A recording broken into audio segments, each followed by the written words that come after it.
आज आप देखते होंगे उत्तर प्रदेश के अंदर कहीं जाते होंगे, कहीं गंदगी नहीं दिखती होगी, अव्यवस्था नहीं दिखती होगी, अराजकता नहीं दिखती होगी, दंगा नहीं दिखता होगा, अनावश्यक शोरगुल नहीं दिखता होगा।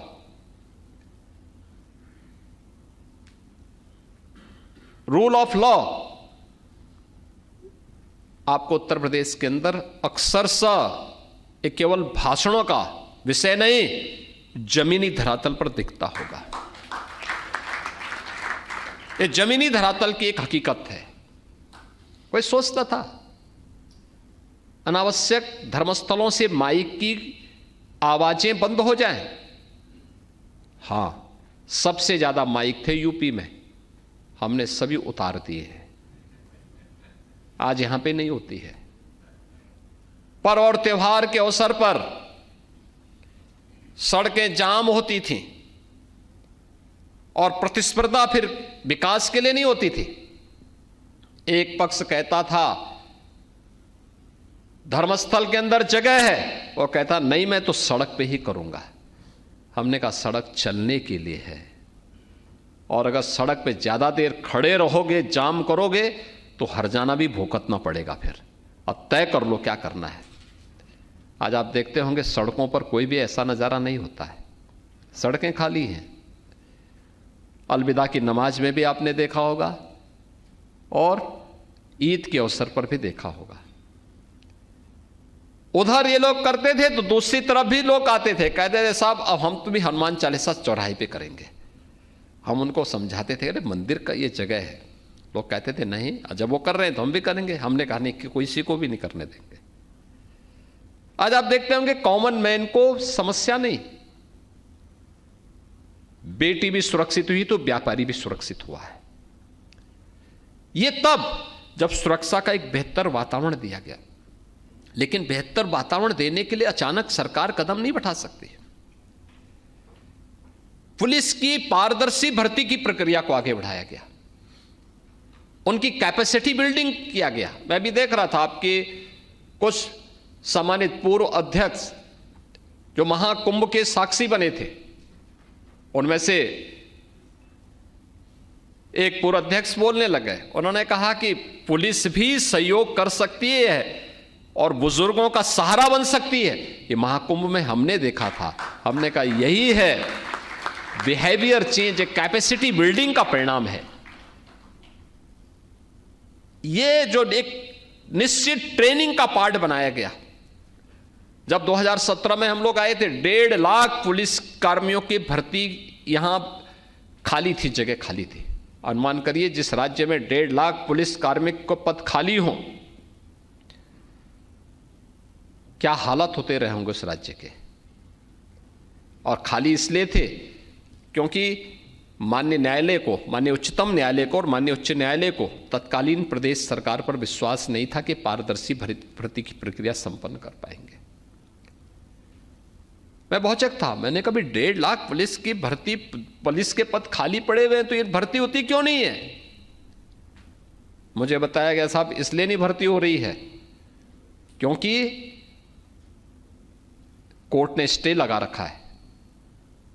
हमने कहा कोर्ट के कुछ ऑब्जर्वेशन तो होंगे, उस ऑब्जर्वेशन को पूरा करो ना, पॉलिसी बनाओ। एक जो मंशा है माननीय न्यायालय की, उस मंशा के अनुरूप पॉलिसी तैयार करो, न्यायालय में सबमिट करो, स्टे वैकेट करो।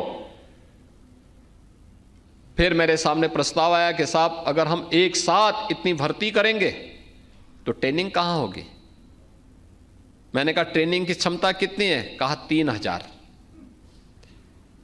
और मैंने कहा पद कितने खाली हैं, 1.5 लाख। तो मैंने कहा तो जिंदगी भर हम ट्रेनिंग ही कराते रहेंगे क्योंकि 9 महीने की ट्रेनिंग है। तो हमने उस समय कहा, मैंने कहा भी आप मिलिट्री और अन्य राज्यों से मालूम करो। कुल मिलाकर के हमें ये क्षमता बढ़ करके, यानी मिलिट्री, पैरामिलिट्री और अन्य राज्यों से भी हमने जो सहयोग लिया, कुल मिलाकर के 30,000 हुआ। हमने कहा भी पहले अपनी क्षमता को बढ़ाओ, क्योंकि भर्ती की प्रक्रिया कोई आज एक दिन में तो होगी नहीं। हम आज विज्ञापन निकालेंगे, स्क्रीनिंग होगी, प्रक्रिया को बनते बनते बनते कम से कम इसमें 9 से 10 महीने लगेंगे। अगर हम तेजी करेंगे तब अच्छा होगा कि हम लोग इस दौरान अपनी ट्रेनिंग की क्षमता को बढ़ाएं, अच्छे ट्रेनर तैयार करें। और आज मुझे बताते हुए प्रसन्नता है, इस समय हमने 60,000 भर्ती एक साथ की है पुलिस कार्मिकों की, 60,200। और इस 60,200 की ट्रेनिंग एक साथ हम करने जा रहे हैं। 3,000 से बढ़ा करके 60,000 पुलिस कार्मिकों की एक साथ ट्रेनिंग हो, आज ये क्षमता अकेले उत्तर प्रदेश में है। उत्तर प्रदेश आज इसको करने जा रहा है। भर्ती की प्रक्रिया किसी भी विभाग में पारदर्शी तरीके से संपन्न हुई।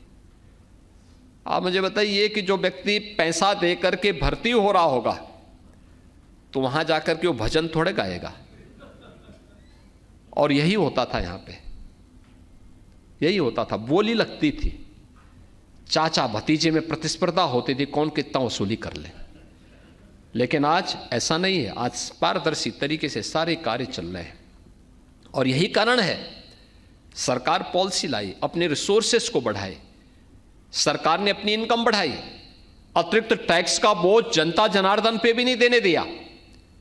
सबसे कम वैट वाला राज्य यूपी है और सबसे अच्छी सुविधा भी उत्तर प्रदेश अपने यहां देने का प्रयास कर रहा है।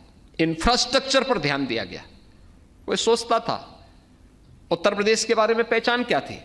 2017 के पहले लोगों का मानना था जहां से सड़कों पे गड्ढे हो जाए दिखे और सायकाल होते ही जहां अंधेरा दिखाई देने लग जाए, समझ लो उत्तर प्रदेश आ गया। आज बहनों और भाइयों ऐसा नहीं है। आज हमारी इंटर स्टेट कनेक्टिविटी 4 लेन की कनेक्टिविटी से जुड़ी हुई है।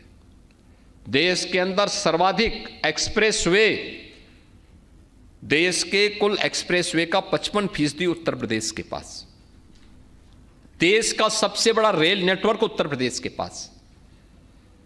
देश की पहली रैपिड रेल उत्तर प्रदेश के पास। देश के अंदर सबसे अधिक मेट्रो सिटी उत्तर प्रदेश के पास, जहां मेट्रो का संचालन, पब्लिक ट्रांसपोर्ट के लिए मेट्रो का संचालन हो रहा है, उत्तर प्रदेश के पास।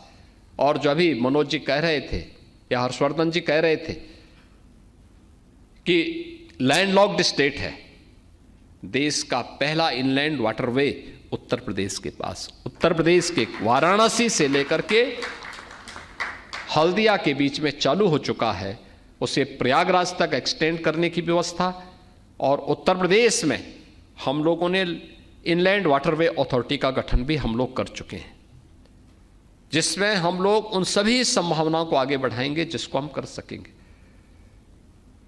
देश के अंदर हमारे पास आज के दिन पर 4 लाख किलोमीटर का नेशनल हाईवे का नेटवर्क उत्तर प्रदेश के पास है। Eastern and western dedicated freight corridor दोनों उत्तर प्रदेश से होकर के जाती हैं, दोनों का जंक्शन भी उत्तर प्रदेश के अंदर है। उत्तर प्रदेश लॉजिस्टिक हब का एक बड़े केंद्र के रूप में भी उभर रहा है। इसके लिए हमने जगह जगह ड्राई पोर्ट भी विकसित करने की कार्रवाई को आगे बढ़ाया है। और डबल इंजन की सरकार इस दिशा में तेजी के साथ कदम बढ़ा रही, तेजी के साथ अपने कार्यक्रम को आगे बढ़ा रही है। उत्तर प्रदेश देश के अंदर सबसे बेहतरीन एयर कनेक्टिविटी देने वाला राज्य बना है पिछले 8 वर्ष में। आप याद करिए, आज के दिन पे हमारे 16 एयरपोर्ट, जिनमें 4 इंटरनेशनल हैं और बाकी 12 डोमेस्टिक हैं, ये सभी आज के दिन पे फंक्शनल हो चुके हैं, जहां एयर कनेक्टिविटी है। और एशिया का सबसे बड़ा एयरपोर्ट हम लोग जेवर में देने जा रहे हैं, जो इसी वर्ष फंक्शनल होने जा रहा है। आप याद करिए, कार्गो की फैसिलिटी उपलब्ध करवाने के साथ साथ बेहतरीन सुविधाओं से युक्त होगा। उत्तर प्रदेश इंफ्रास्ट्रक्चर के साथ हम लोगों ने यहां पे अन्नदाता किसानों की भी व्यवस्था को बहुत बेहतर किया है। आज आप देखते होंगे किसान, अन्नदाता किसान सड़क अपने खेतों में आग नहीं लगाता है। 122 चीनी मिलों का संचालन उत्तर प्रदेश कर रहा है आज के दिन पे। कहीं कोई आंदोलन नहीं, कहीं कोई अव्यवस्था नहीं। जब हम लोग आए थे 2017 में, चीनी मिल का बकाया 10 वर्ष पुराना भी था। 10 वर्ष पुराने से चीनी मिलों का भुगतान बकाया था। और आज 122 में से 105 चीनी मिलें ऐसी हैं जो चीनी मिलें 3 दिन से लेकर 7 दिन के अंदर गन्ना मूल्य का भुगतान कर रही हैं। ये परिवर्तन है। कहां 10 वर्ष और कहां 3 से लेकर 7 दिन का समय। ये वही उत्तर प्रदेश है जिसने 8 वर्ष में 2,80,000 करोड़ रुपए का गन्ना मूल्य का भुगतान डीबीटी के माध्यम से सीधे किसान के खाते में किया है।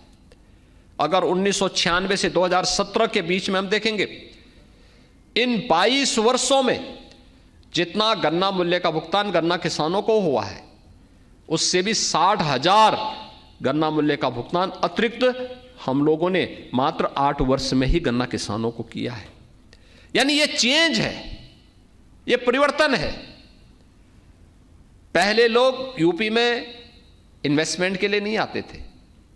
मुझे याद है जब 2017 में मुझे दायित्व दिया गया, मैं आया, 1 सप्ताह के अंदर ही मेरे पास सैमसंग आ गया था बाइंड अप करने के लिए, टीसीएस आ गया था बाइंड अप करने के लिए। मुझे सीधे टाटा सन्स के चेयरमैन से बात करनी पड़ी थी। सैमसंग से बातचीत करने के लिए मुझे अपने औद्योगिक विकास मंत्री को भेजना पड़ा था कि भाई जाइए, उनकी समस्याएं क्या हैं, क्यों नहीं आप उनकी बात को सुनते हैं, समाधान का रास्ता अपनाइए। उन्होंने कहा नहीं, हम आपको देख के नहीं बंद कर रहे हैं, हमें इतना प्रताड़ित किया जा चुका है पिछली सरकारों के समय में, अब हम नहीं कर पाएंगे, हमारी स्थिति नहीं है, हमारा मैनेजमेंट तैयार नहीं हो रहा है।